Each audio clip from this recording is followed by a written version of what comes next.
Mesdames et messieurs, une fois encore, bonsoir. Le dimanche dernier, le dimanche 6 janvier 2019, Monseigneur Antoine Gaillet, l'ancien archevêque de Cotonou, a célébré ses noces d'or sacerdotales, moment festif mais aussi moment de réflexion pour le prélat. Monseigneur Antoine Gaillet a saisi cette occasion pour formuler à l'endroit du chef de l'État des doléances, sinon l'ancien archevêque de Cotonou, partant de la situation socio-politique de notre pays, a demandé à son Excellence le Président Patrice Talon une amnistie pour les détenus et exilés. Nous en parlons ce soir sur Boulevard des Opinions et je veux déjà commencer avec vous, Nelly Dodino. Vous avez suivi l'intervention du prélat. C'est au cours de son os d'or sacerdotal qu'il a voulu donc jouer au médiateur de la République. Est-ce que le moment s'y prêtait? Bon, le moment, je ne sais pas. Mais c'était une occasion propice pour parler, se faire entendre. Parce que c'était la célébration de ces noces d'or. Tout à fait. Et je pense qu'il y avait beaucoup de personnes, beaucoup de personnalités à l'occasion. Et c'était un message à transmettre au chef de l'État. Voilà ce qu'il souhaitait avoir en cadeau. S'il devait y avoir un cadeau, ce serait ça. Je dirais c'est l'actualité du Bénin. Nous avons des faits. Et moi, je dis depuis des années, le Bénin est à la quête d'un médiateur, d'une personnalité morale ou de quelqu'un qui pourra, à des moments donnés, faire asseoir les fils et les filles de ce pays et discuter avec eux, ramener la paix peut-être, ou essayer d'amorcer des discussions, en tout cas, essayer à ce que les gens puissent se parler. Donc, il faut lui reconnaître ce rôle-là, qu'aujourd'hui, nous sommes à la quête et que peut-être il a profité de la célébration de ces noces d'or pour en parler. Des exilés politiques, nous avons conscience qu'il y en a. Des prisonniers politiques également. Et quand vous vous retrouvez dans cette posture, pour ce qu'il a été dans ce Cotonou en tant qu'archevêque, et vous savez très bien que l'épiscopat, je crois que c'est l'expression, très souvent fait ses sorties pour donner son avis sur l'actualité politique de ce pays. Bon, il n'est plus à la tête de l'épiscopat, mais quand même en tant que personne, il l'a fait. Il l'a fait. Nous allons revenir sur ces doléances tout à l'heure. Alphonse Moïsoudé, vous avez également suivi cette intervention. Est-ce que le cadre s'y prêtait, choisi cet événement, la célébration de son os d'or? C'est vrai, il y a des personnalités qui ont répondu à son appel. Est-ce que l'occasion s'y prêtait pour demander des choses aussi sensibles? Est-ce qu'il ne fallait peut-être pas aller voir le chef de l'État en personne, ou constituer, ou peut-être au cours de la conférence épiscopale, prendre des décisions du genre, aller rencontrer le chef de l'État et lui exposer les souhaits, les doléances? Non, vous savez, le prélat, c'est qu'il y a certaines personnes, certaines personnalités qui ont l'écoute attentive du chef de l'État qui était à ces noces d'or. Donc, il a estimé que c'était le moment propice où la majorité des chrétiens catholiques d'autres religions étaient invités. Donc, il se dit, en portant le message à ceux-là, cela pourrait atteindre le chef de l'État. Et le prélat, c'est quelqu'un qui reçoit tout le monde. Il reçoit chez lui les catholiques, les protestants, il reçoit les béninois qui viennent lui exprimer leurs inquiétudes par rapport au pays. Donc, il n'a fait que relayer les plaintes, sinon les lamentations de ses compatriotes par rapport à comment les choses sont gérées. Et il n'a pas demandé des choses extraordinaires parce qu'il il a écouté les gens, il a écouté, il a analysé. Et ce prélat, il ne parle pas pour parler. Qui vous souviennent qu'il avait écrit une lettre pour demander à Sébastien Javon et à Patrice Talon de ne pas se présenter à l'élection présidentielle de 2016. Et il a, dans sa lettre, il a énuméré les raisons pour lesquelles il demandait à ces deux opérateurs économiques-là de ne pas se présenter. Il a dit encore si les deux se présentaient, ce qui pourrait arriver. Et ça n'a pas raté. Donc aujourd'hui, il se voit en position de demander qu'on accorde l'amnistie, qu'on permette aux petits entrepreneurs de vivre Parce que le chef de l'État l'a confirmé ce matin quand il recevait les vœux. Il dit la construction du Bénin est une œuvre commune. Donc nul ne doit rester en rade. Que nous soyons pauvres, que nous soyons riches, que nous soyons intellectuels, que nous soyons analphabètes, on a besoin de tous les fils de ce pays pour construire le Bénin. Et c'est pour cela que déjà le dimanche, vu l'affluence qui était là, quand on dit noces d'or, c'est 50 ans. Ça veut dire quoi? Vous avez de l'expérience, vous avez vécu beaucoup de choses et vous pouvez tirer le leçon de vos expériences et les partager avec vos vis-à-vis. C'est ce qu'il a fait. Il sait que le chef de l'État sera informé. Des gens sont là qui ont des entrées faciles sur le chef de l'État. Ils vont lui porter le message.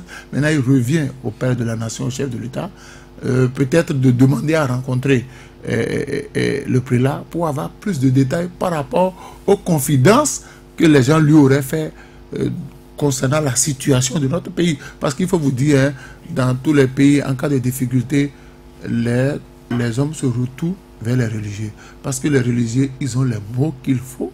Même s'ils n'ont pas les moyens, ils n'ont pas le numéraire à vous donner, ils ont les mots qu'il faut. Ils arrivent à puiser dans la Bible les versets pour vous calmer. Donc, il en a reçu de nombreuses fois. Il a reçu beaucoup de personnes chez lui.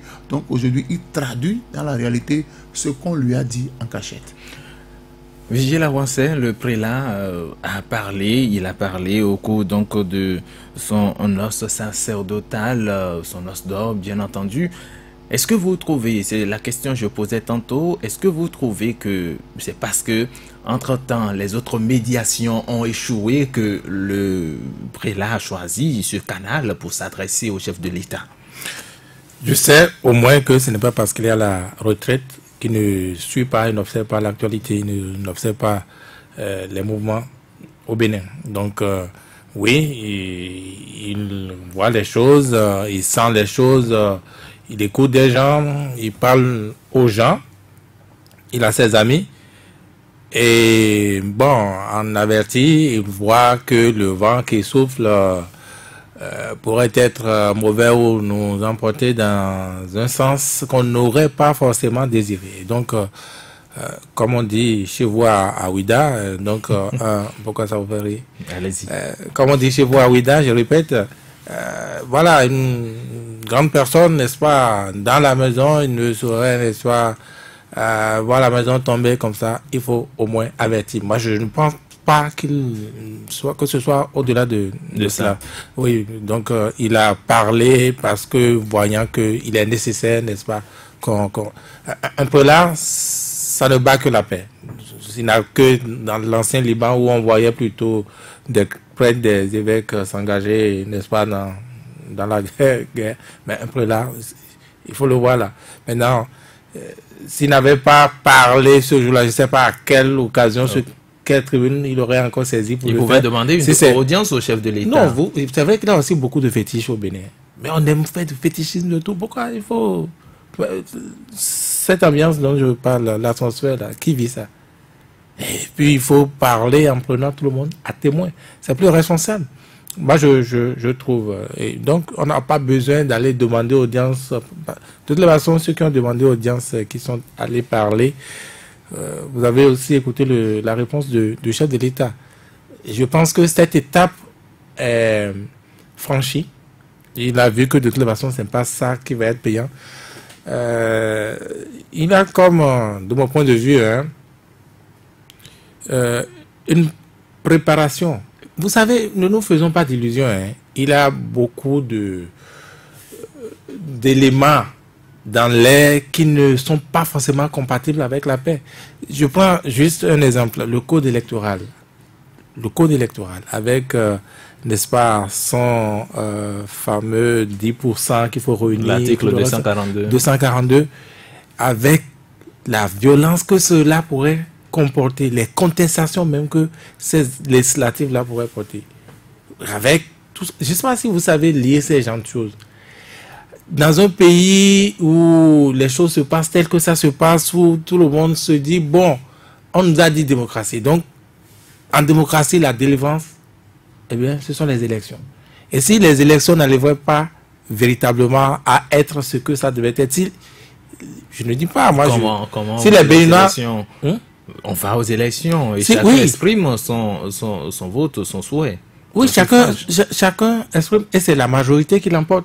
Si il se trouve que la majorité, par exemple, c'est le changement, pas celui de Boniaï, mais aspirer à changer l'ordre actuel. Un Et renouvellement de la classe politique. Voilà, ne serait-ce que dire, par exemple, que les députés, tel que ça a fonctionné, avec le groupe BNP, nous n'en voulons plus. Si les Béninois disaient ça à travers les urnes, par exemple, et que cela ne se traduisait pas effectivement dans les résultats, bon, humainement, vous comprenez que ce n'est pas pour contribuer à la paix, par exemple.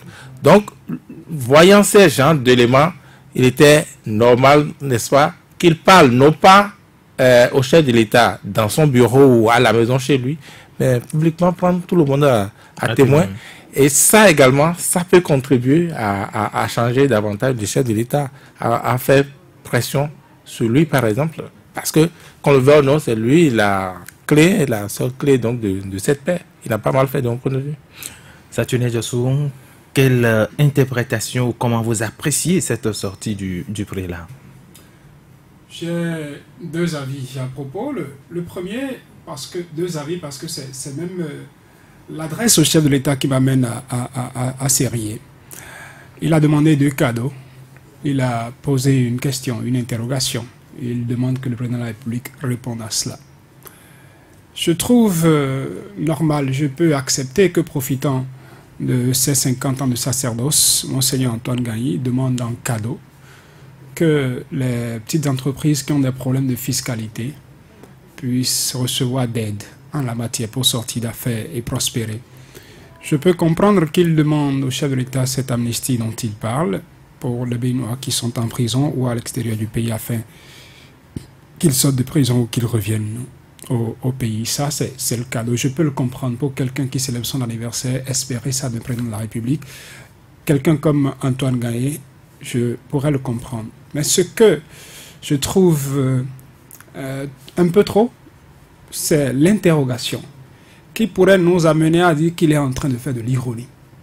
Quand il demande au président de la République comment se fait-il que la courbe de croissance monte et qu'au même moment, celle de la pauvreté également grimpe. Quand on demande ça au président de la République, c'est dire que ce n'est pas réel. C'est l'interprétation que moi j'en fais. Ce n'est pas réel le discours qu'il tient. Parce que c'est lui, n'est-ce pas, qui a dit à l'Assemblée nationale la dernière fois que de 2015 à aujourd'hui, nous sommes passés à 6, et quelques % et que l'année prochaine, nous allons franchir le seuil de 7%. C'est lui qui cite l'indice Mo Ibrahim et tout ce qui accompagne pour dire que le Bénin se porte mieux. Et si, en face, il entend un discours venant de Antoine Gagné qui lui pose cette question, comment se fait-il, et qui serait une manière pour lui de rapporter des questions qui lui sont posées à ses descentes, à différentes descentes dans des communautés données. On peut prendre ça comme étant de l'ironie, et celui à qui le message est adressé peut en être frustré et en être gêné. Et c'est là que je me demande, comme beaucoup, si à cette tribune, il fallait ajouter cette troisième dimension, celle de l'interrogation. Parce que Antoine Gagné demandait une audience à Patrice Talon. Je pense que c'est l'une des personnes qui recevront rapidement une réponse quand elle adresserait une audience au président de la République. Peut-être parce qu'aujourd'hui, il est évêque émérite, comme on le dit, il est admis à la retraite et qu'il n'est pas aussi lié aux exigences de la conférence épiscopale du Bénin qu'il a dirigé par le passé qu'il se les permet. Mais je pense qu'il y a, au-delà de ces cadeaux, la dimension interrogation qu'il pourrait réserver à un tête-à-tête avec le président de la République pour intervenir. C'est vrai que le chef de l'État a parlé de 6, et quelques % de croissance pour le compte de l'année 2018, mais le prélat n'a pas à contester, puisque il y a également, je me demande sur quelle base lui, en tant que monseigneur ou ancien archevêque, qui se base, est-ce que c'est la remarque de tous les jours du citoyen lambda qui l'amène à donc poser ce diagnostic, ou il a d'autres éléments qui lui permettent de dire que ces chiffres ne sont pas vérifiés ou d'ironiser comme vous êtes en train de le dire? Quand on est prêtre, quand on est évêque, on vit dans une communauté, on écoute les jérémiades de cette communauté, on écoute les plaintes, et c'est certainement ces plaintes qu'il a voulu remonter sa plainte par rapport au propos du président de la République qui dit qu'il y a un mieux-être qui ne serait pas constaté dans la communauté. Mais le politicien pourrait se retrouver en face de lui poser cette question. Monseigneur, quels sont vos indices, quel est votre baromètre qui vous a permis d'évaluer la courbe de chômage et de conclure que c'est une courbe qui est en train de monter, si ce n'est ces plaintes-là qu'il a reçues des populations ou de ses fidèles. Donc c'est délicat pour moi quand on est dans cette position-là. C'est un couteau à double tranchant, cette personnalité morale, quand on sait jouer ce rôle, ça peut apporter un gain, mais quand on pousse à un certain niveau, on peut s'attirer le mécontentement, pour ne pas dire la foudre des personnes qui sont censées être les interlocuteurs, à qui vous demandez qu'elles entendent ce que vous dites. Alors, Nelly Dodjinou, lorsqu'on sait que dans le même temps, les rois d'Abomey ont organisé une conférence de presse pour encourager le chef de l'État à aller de l'avant, à donc continuer dans la réalisation du programme d'action du gouvernement, et que dans le même temps, un monseigneur, un ancien qui plus est, sort pour dire que tout ne va pas. Est-ce que vous ne voyez pas quand même, il y a une contradiction, il y a un contraste? Bon, à l'analyse, moi je pense pas qu'ils sont dans les mêmes rôles. Et gardez à l'esprit que nous sommes, qu'on le veuille ou pas, on a emboîté les pas vers la campagne électorale. Que chacun essaie de peser de tout son poids. Et concernant les rois, j'ai ma petite idée de ce qui se passe avec eux, avec tout le respect que je leur dois. Dit que tout va bien, véritablement bien, sans quand même tenir compte des vraies réalités, ça ne donne pas de crédibilité à tout ce qu'ils ont dit. Qui est dans le vrai? Je ne dis pas qu'ils ne sont pas dans le vrai.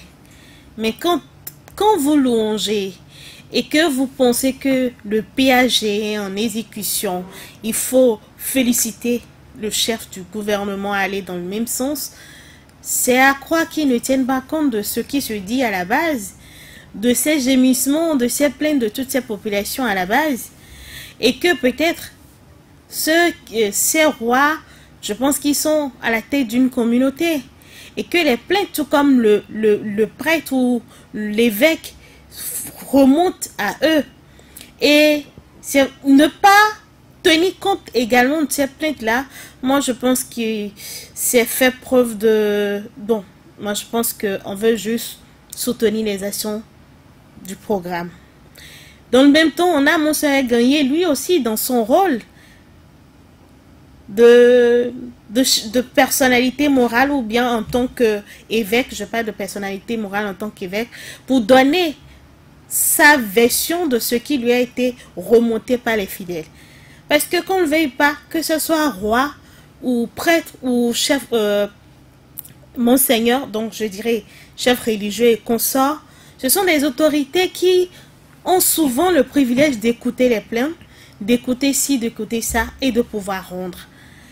Et parfois dans leur présentation, quand c'est trop politique, vous le sentez.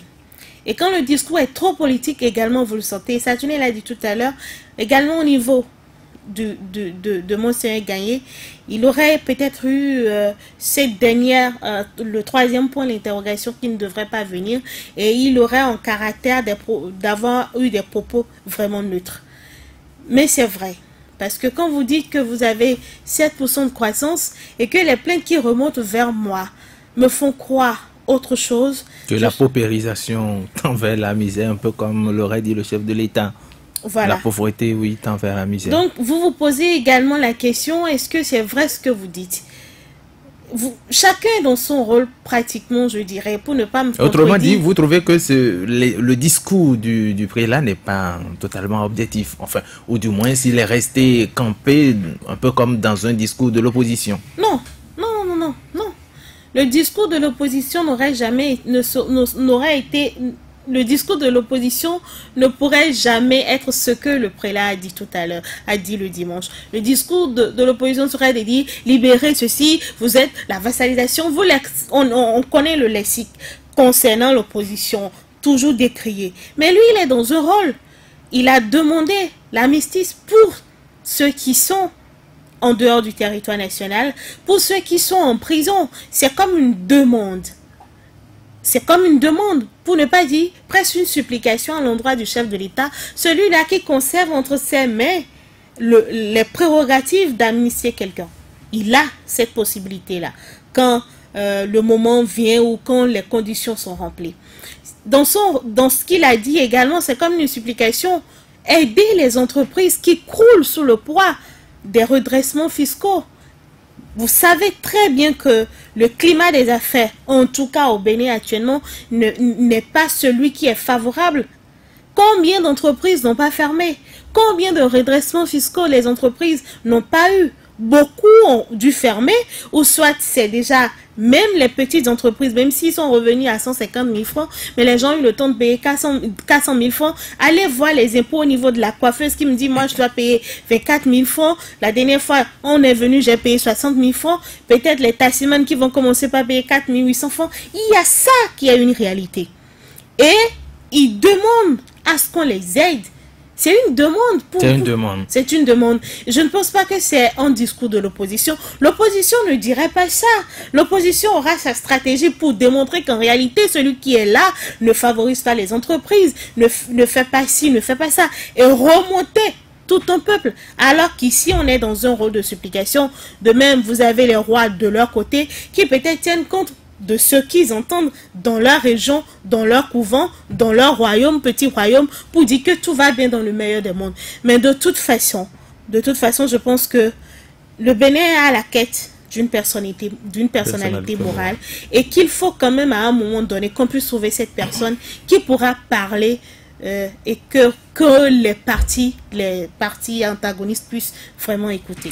Alphonse Poissoudé, vous avez lu le discours apporté par les médias. Nulle part je n'ai vu Monseigneur Antoine Gagné louanger le chef de l'État, dit j'encourage le chef de l'État dans ceci, il a bien fait cela, mais on a vu pour la plupart, il a parlé de la croissance, il a parlé de la paupérisation, il a parlé des entreprises affaiblies, il a parlé des exilés politiques. Vous savez, le prêtre, et je crois que je l'ai déjà dit ici une fois, le baromètre pour savoir s'il y a de l'argent dans un pays, aller dans les églises, aller dans les mosquées, aller dans les temples. Et je certifie que si vous voulez, faites l'enquête, moi je l'ai fait, dans les églises, les collectes ont chuté, les dîmes ont chuté. Mais lui, il est à la retraite. Les promesses ont chuté. Il est à la retraite, ne pas dire qu'il n'est pas en charge d'une église. Ce n'est pas parce que vous êtes à la retraite que vous restez chez vous. Mais il a des amis prêtres, il a des gens qui lui rendent compte. Et le baromètre, quand vous allez dans les mosquées, l'imam vous dira que les libéralités que les gens envoyaient les vendredis pour faire don aux gens, ça ne se fait pas. Vous allez dans les églises où on présente les chiffres tous les dimanches, vous allez voir la décadence. Même les gaïmans n'ont plus d'activité. Et j'ai dit, moi je connais des maquis où... Vous avez investigué certainement dans le domaine. Non, il a justement oublié d'ajouter les bars, restaurants, c'est ce que je voulais dire. Les buvettes. Il y a des maquis quand vous y allez, parfois, entre-temps vous restez debout pendant 45 minutes avant d'avoir de la place. Aujourd'hui c'est désert. Et le 31 décembre, pour ceux qui ont fait le tour des grandes villes, le 31 au 1er, attention, on a dormi en paix. Pas de buvette, pas de musique, il n'y a rien. Donc, et quand le chef de l'État a fait son discours, a parlé de 200 000 emplois. Vous avez vu la réaction? Est-ce que vous avez vu un mouvancier sorti et venu défendre cela? Il y en a qui ont défendu ça. Voilà. Mais avec quels arguments? Avec quels arguments? Avec quels arguments? Avec quels arguments ils ont voulu montrer au chef que, en dépit de tout, nous sommes avec vous? Non. On a demandé les petites entreprises, il y en a qui ont fermé. Parce que quand on m'envoie un redressement fiscal, je suis obligé de me débarrasser d'un certain nombre d'employés. Je les retourne à leur famille. Et là, je crée des chômeurs. Il y a des entreprises qui n'ont plus gagné de marché. Comment vont-elles payer les loyers? Comment vont-elles payer les entreprises? Donc, les employés, on est obligé de renvoyer les gens à la maison. Et c'est ça la réalité. On dit, ok, au niveau de l'État central, on parle de croissance. On a prévu pour 2019, puisque j'ai lu un document de croissance économique au niveau de la BOAD, on dit, on a prévu 7%. Ok. L'État est riche, mais les citoyens sont pauvres. C'est ça. Allez dans les collèges, on a renvoyé déjà les enfants, parce que papa qui avait 5 enfants qui payait régulièrement la scolarité, il n'y a pas l'argent. Et si vous écoutez les gens, vous circulez. Moi je dis, le prélat il a dit, il a répercuté ce qu'il entend. Et je dis, pour avoir quand même... Autrement dit, il n'entend rien de bon. Tout ce qu'il entend, c'est des jérémiades, c'est des murmures. Riche, le train qui vient en retard, le train qui vient à l'heure n'intéresse personne parce que le train a pour vocation d'être à l'heure. C'est quand le train vient en retard que tout le monde commence à se poser des questions. Pourquoi le train est arrivé en retard? Vous avez vu quelqu'un dire un jour pourquoi le train est venu à l'heure? Le chef de l'État a levé le doigt pour faire le bonheur de ses compatriotes. Et quand ce qui se passe sur le terrain est en contraste avec ce que le chef de l'État a promis, c'est normal que des gens se lèvent pour dire attention, il y a un problème. Et puis, on a demandé amnistie. Parce que parmi ceux qui... Et le prélat a été clair. Il a dit, ils n'ont qu'à payer ce qu'ils doivent. Il n'a jamais dit amnistier les gens, faites le cadeau de ce qu'ils doivent à l'État. Il a été clair. S'il devait. S'il devait. C'est-à-dire voilà. que si c'est établi, parce que ça veut dire quoi? S'il devait, ça veut dire qu'à son niveau, il a reçu des informations comme quoi il y a des gens qui apparemment sont innocents. Donc, quand il dit ça, c'est qu'il est en train de dresser le lit à la paix. Parce qu'une accumulation de frustration, ça donne autre chose.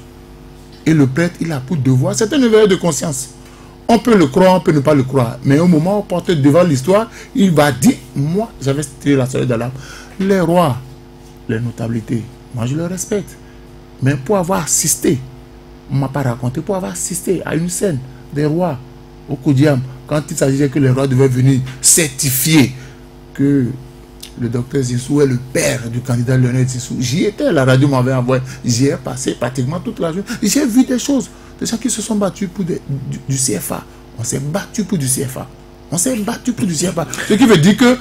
Où ils ont laissé leur couronne. Écoutez, depuis le régime de Bougnaï où les rois ont abandonné leur palais pour autre chose, aujourd'hui, n'interdisez pas aux Béninois de douter quelquefois. En tout cas, c'est pas tous le roi, les rois, c'est pas tous les rois. Il faut dans le royaume du roi, dans le royaume, nuancer. c'est comme à l'église. Quand un prêtre ou bien un pasteur se lève et dit, soutenez le régime, dans sa communauté, tous ceux qui sont dans sa communauté ne sont pas pro-régime en place. Donc, une autorité comme ça ne doit pas prendre position sur le plan politique. C'est pas, vous divisez votre royaume, vous divisez votre communauté, mais vous avez l'obligation de dire au chef ce qui ne va pas. Le chef ne veut pas entendre rien que de belles paroles, mais dites au chef. Il peut se fâcher peut-être contre le prélat, il peut décider de mettre le prélat en caractère, mais le prélat aurait eu le mérite de relayer les jérémiades, les lamentations de son peuple, c'est tout. C'est ça. Vigile Awansé, dans une dynamique, dans une démarche de médiation, est-ce qu'il n'est pas bon très souvent de parler également du côté positif de la gestion de celui que vous avez en face avant de lui énumérer quand même ce qu'il ne fait pas bien ou ce que vous souhaitez de lui? Bon, heureusement, vous êtes poseur de questions, vous n'êtes pas médiateur. Mais sinon, pour moi, il n'y a aucun problème à cela, hein, de mon point de vue. Non, mais... Déjà,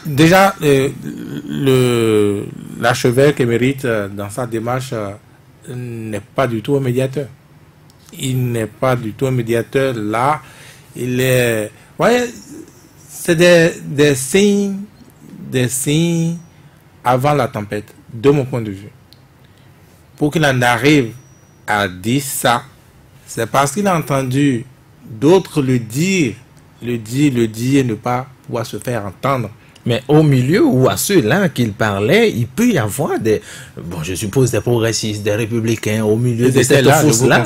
Ils étaient là, bien, voilà. Donc, ils peuvent ne pas partager son point de vue. Non, mais ce n'était pas pour distribuer du cacahuète, c'était pas pour faire plaisir à quelqu'un. Mais c'est un discours qui peut également diviser la communauté. Ah, mais diviser depuis dimanche, il a quoi? Non, mais c'est un peu comme Alphonse Moïse Soudé le disait tout à l'heure, dans une communauté, il y a des gens qui peuvent ne pas épouser. Donc, c'est la vie qui est comme ça. Est-ce que sur ce plateau, on épouse déjà même nos points de vue les uns les autres? Non. C'est la vie qui est comme ça. Vous n'avez pas à aller faire, je ne sais pas, des cœurs de gens qui voient les choses de la même manière. Non, c'est pas sa préoccupation. Ulrich, c'est pas sa préoccupation. Sa préoccupation, c'est parler pour se faire entendre. C'est peut-être, je lui dénie ça, qu'il veuille prendre la communauté nationale et internationale à témoin. Par exemple, Non, quand, par exemple, l'interrogation, moi je n'ai aucun problème avec l'interrogation n'est qu'un constat. N'est-ce pas vrai? Est-il le premier à le dire? Taux de croissance élevé, population, ils n'ont rien. Le panier, et par exemple, désormais les Béninois n'ont plus de panier même.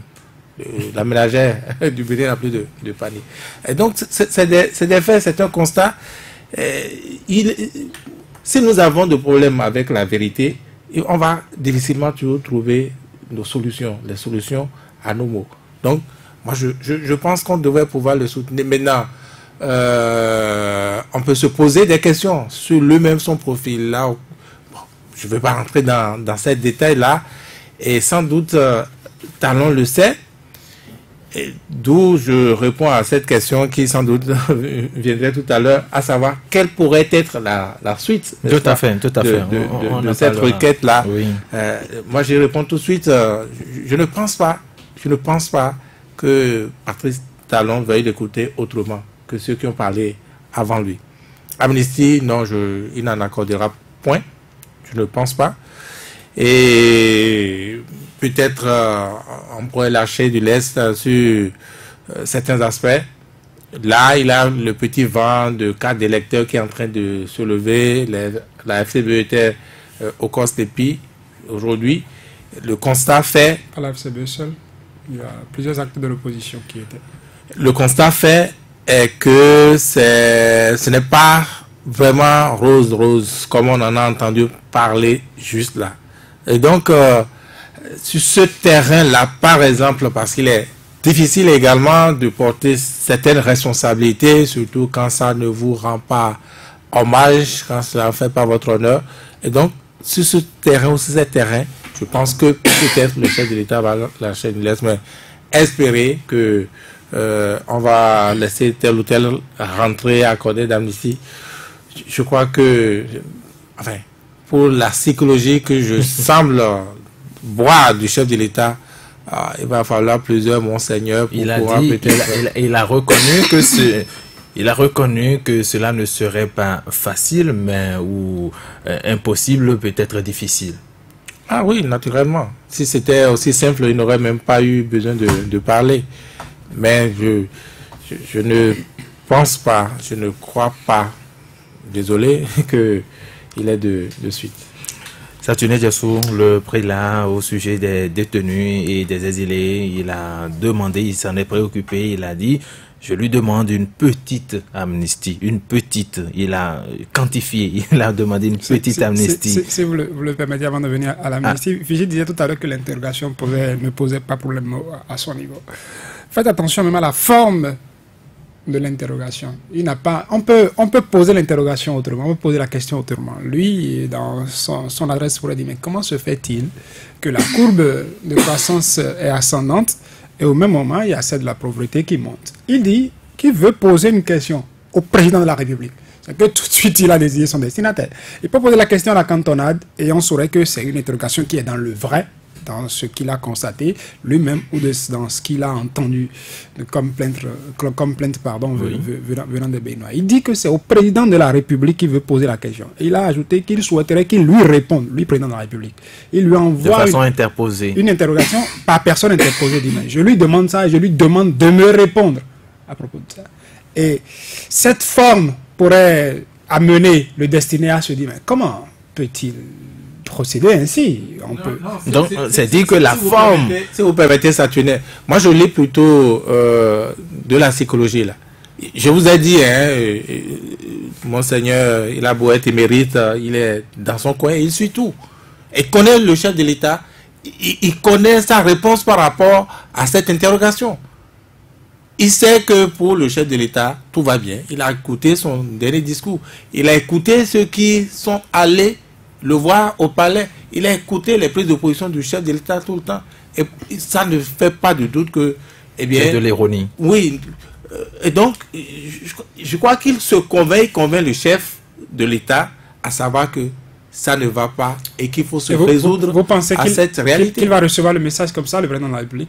Quand on lui envoie... Ça c'est un autre débat et je crois que vous aidez vous, Saturne Non, Diossou pas et du tous tout. ceux qui Pas du tout. vous aidez à ce que Si vous le avez chef de l'État ne reçoit pas... si vous choisissez Non. un canal, si vous donnez une forme à un message, vous devrez tenir compte de la personne à qui le message est adressé. Et c'est pourquoi je si vous demandais... ne prenez pas la précaution d'enlever tout doute, toute mauvaise interprétation de ce message-là que vous voulez lui envoyer. Je vais vous dire ceci. Je ne sais pas si vous connaissez bien Monseigneur Gagné. Si c'est de ça, il n'aurait même pas... Si on devait s'accrocher à ça, il est même disqualifié pour parler. Vous savez qu'il est l'ami de Boniaï? Ah non, vous ne savez pas. Bon. Vous savez qu'il est l'ami de Boniaï? Non. Oui. Ami de Boniaï, il peut être également ami. C'est un archevêque. Non, je suis d'accord. Il peut être ami de Boniaï. Certains le disent. Non, c'est pas certain le dire. Non, il peut être ami de Boniaï comme ami de Patrice Talon ou d'un autre, ou de Sébastien Germain. Il est ami de tout le monde. Donc, voilà. Non, il faut... Moi, je ne lui reproche pas, mais on parle des faits, n'est-ce pas?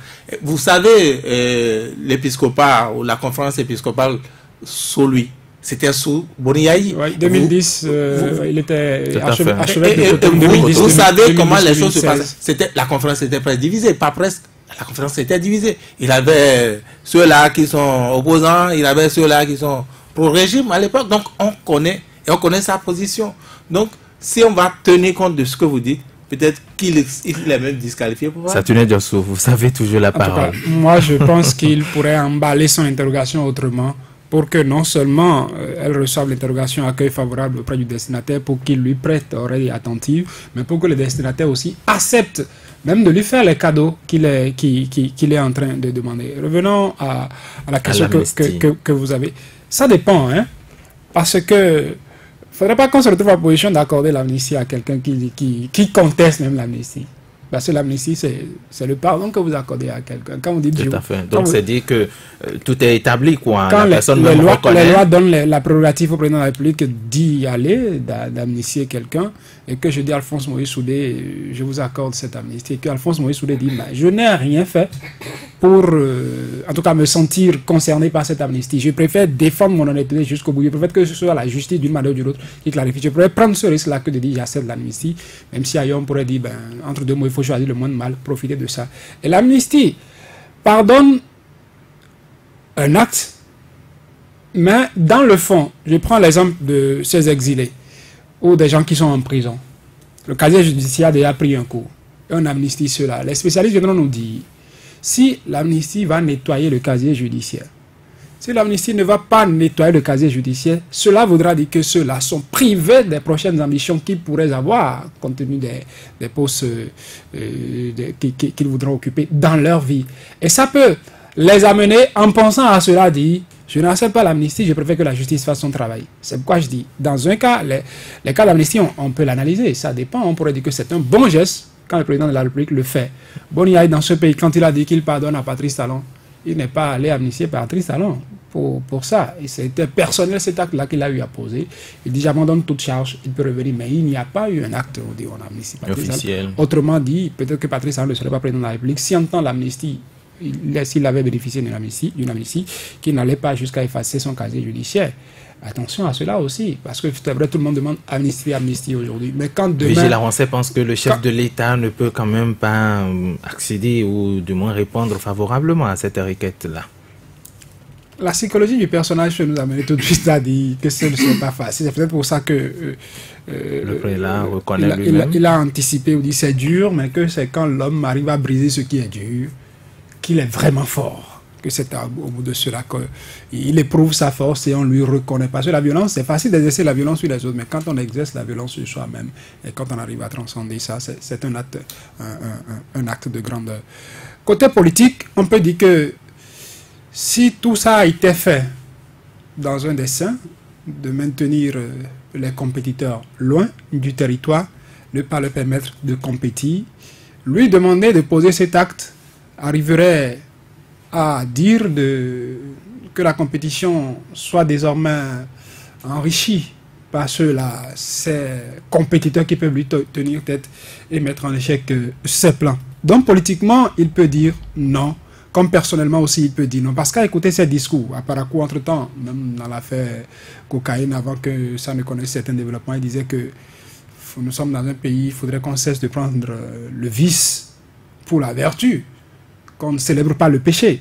Quand quelqu'un tient ce discours et dit qu'il est dans une politique globale de lutte contre la corruption et tient à ces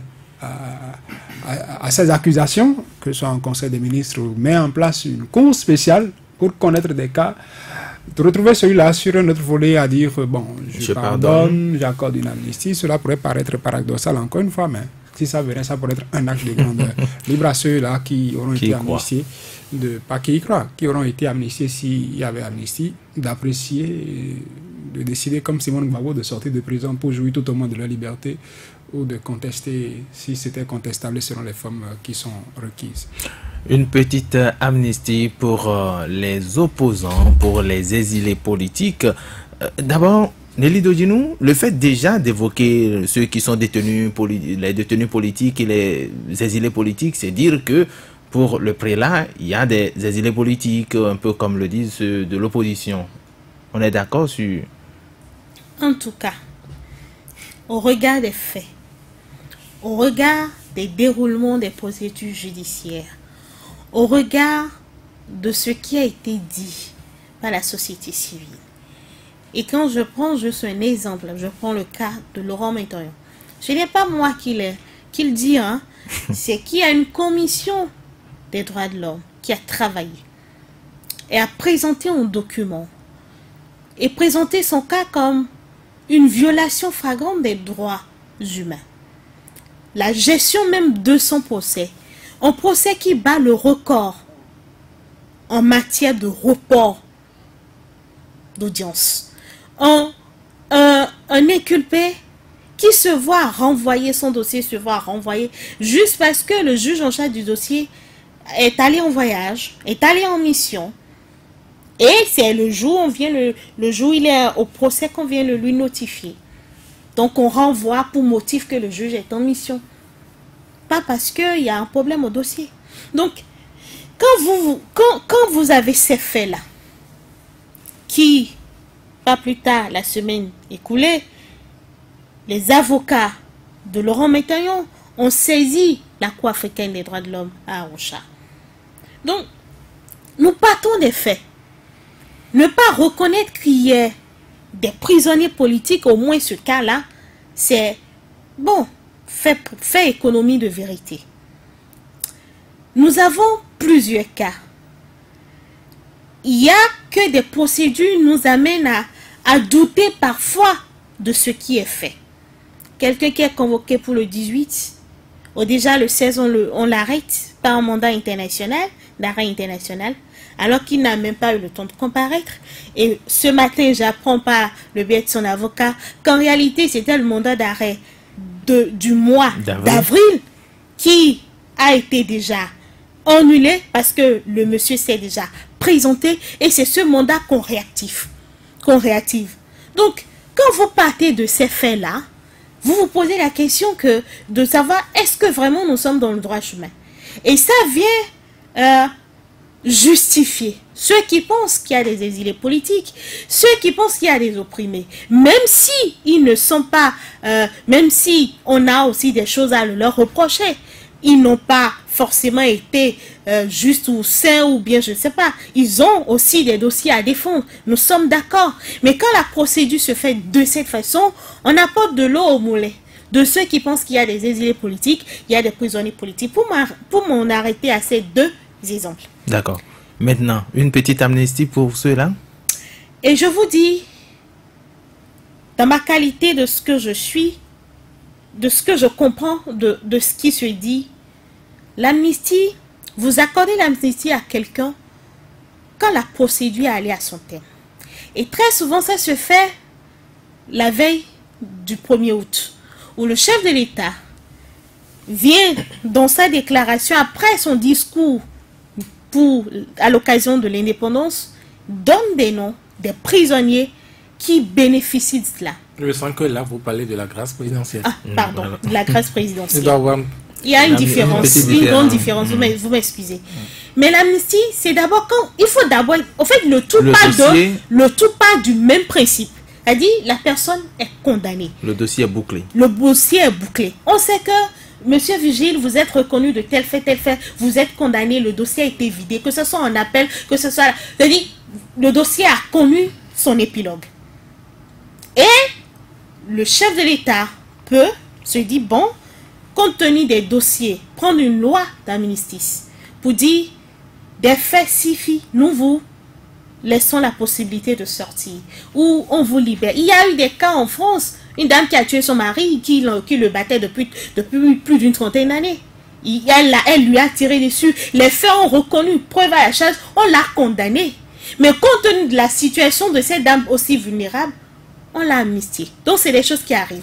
Parce que quand vous acceptez l'amnistie sans forcément aller au terme du procès, c'est que vous n'êtes plus en mesure de revenir pour réclamer des dommages entre temps. Le refus de la justice. Tout simplement. Soit vous acceptez, ces gens, l'amnistie c'est quoi? On dit bon, vous avez tué, et on vous reconnaît avoir tué, mais pourtant on vous libère. Alors qu'en réalité, vous avez encore peut-être les moyens de prouver que vous n'avez pas tué. Et que vous pouvez prouver et chercher à être réparé, réclamer des dommages et intérêts. Donc, la loi d'amnistie, c'est bon, mais pour celui qui vraiment se sent coupable et que n'a plus les moyens de prouver son innocence, ou bien sait en son âme et conscience qu'il est coupable, et que une amnistie serait la bienvenue. Mais celui qui est toujours dans l'espoir, ou celui qui se sent brimé dans ses droits, dans la violation, il se dit, il y a encore des possibilités pour moi de prouver que je suis brimé, de prouver que mes droits sont brimés, de prouver que en réalité, je n'ai pas bénéficié d'un procès équitable. Ne demandez pas à cette personne-là d'accepter l'amnistie. Voilà. Alors, Alphonse Poissoudé, est-ce que les deux cadeaux du prélat lui seront finalement donnés? Enfin, il a demandé que le chef de l'État lui donne un premier cadeau qui consiste à aider les promoteurs des entreprises affaiblies et ensuite demander une petite amnistie pour les exilés détenus politiques. L'État a besoin d'argent pour développer le PAG. Et il faut payer les impôts. Il faut être à jour vis-à-vis du fisc. Donc là, ce n'est pas négociable. Je ne vois pas le chef. Donc ce cadeau... Parce que chaque jour que Dieu fait, on découvre de nouvelles taxes, on découvre de nouveaux impôts que nous devons payer pour permettre à l'État d'avoir les moyens de mettre en chantier le PAG. Deuxième chose, est-ce que en accordant l'amnistie à ceux-là, le chef de l'État aura ses 65 députés? Est-ce qu'en accordant l'amnistie aux prisonniers, le chef de l'État aura ses 65 députés? Quelle est la plus-value de ce qu'on lui demande? Nous sommes sur le terrain politique. Oui, nous sommes à la veille des législatives et toutes les actions que l'on pose aujourd'hui, c'est pour avoir la majorité dont on a besoin. C'est ça, on ne pose pas des actes anodins. Tout est calculé, tout est planifié. Est-ce qu'en accordant l'amnistie à ceux-là, le chef de l'État, les Béninois vont accorder à la majorité présidentielle les 65 députés? Non. Et quand on vous accorde l'amnistie, vous n'êtes pas libre dans votre peau. Il y a que vous ne pouvez plus agir. Parce qu'on a dit, on t'a pardonné, on t'a fait sortir alors que tu étais coupable. Vous ne pouvez pas monter au créneau et dénoncer un certain nombre de choses. Vous êtes encore... Il a dit qu'à la moindre incartade, on peut ressusciter le dossier. Moi, je proposerais aux gens qui laissent la justice aller à son terme, situer les responsabilités. Si la justice les innocentes, ils deviennent forts. Ils deviennent forts. Et là, ils peuvent réagir.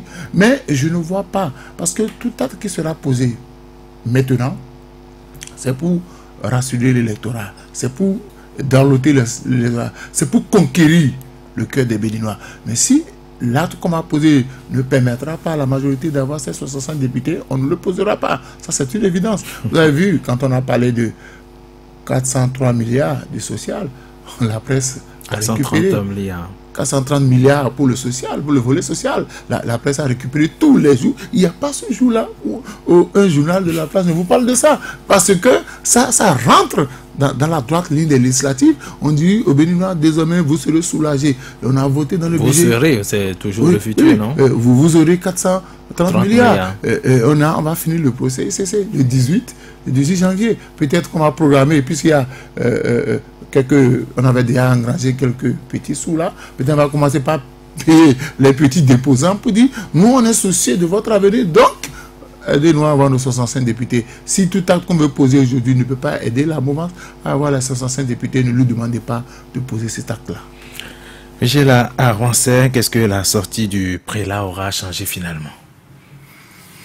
Non, ça aura changé que nous sommes en train d'en parler. Et lui, certainement, dans son fauteuil, en train de nous suivre. Ça aura changé, peut-être que ça pourrait changer quelque chose. Espérons. Il s'est adressé à quelqu'un. Bon, même s'il ne prend pas tout, il prendra quelques morceaux. Et je crois que ce n'est pas si mal. C'est pas si mal. Ouais. Le prélat peut s'arrêter là où il peut peut-être chercher d'autres moyens pour atteindre son objectif, c'est-à-dire convaincre le chef de l'État de lui faire... C'est possible. C'est possible. Tout comme oui, d'autres acteurs peuvent prendre le relais. Moi, vous voyez, le fait même que le prélat le dise, même si ça n'avait pas d'effet, au moins ce serait une caution, c'est une caution à ceux qui le pensaient, qui le disaient déjà.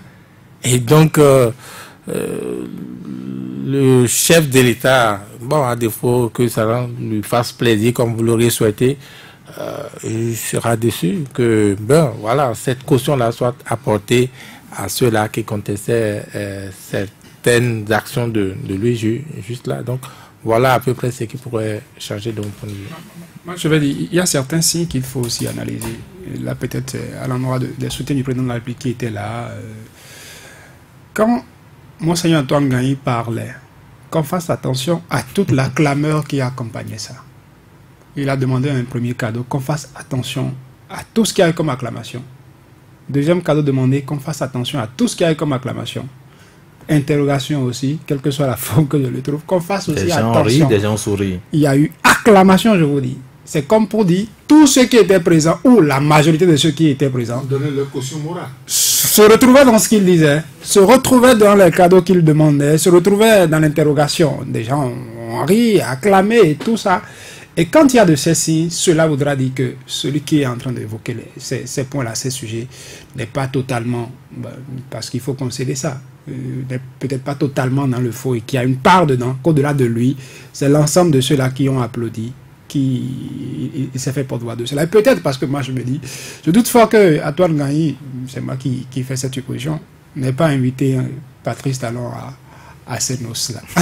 Parce que c'est 50 ans, c'est vrai, le président de la République était à Porto-Nouveau, à l'Épiphanie. Peut-être que l'invitation lui a été adressée, connaissant peut-être Antoine Gaye, où il a dû, selon son emploi du temps, faire le choix de Porto-Nouveau. Mais je doute fort que pour ces 50 ans de sacerdoce, Antoine Gaye n'adresse pas une invitation au président de la République. Tout à fait.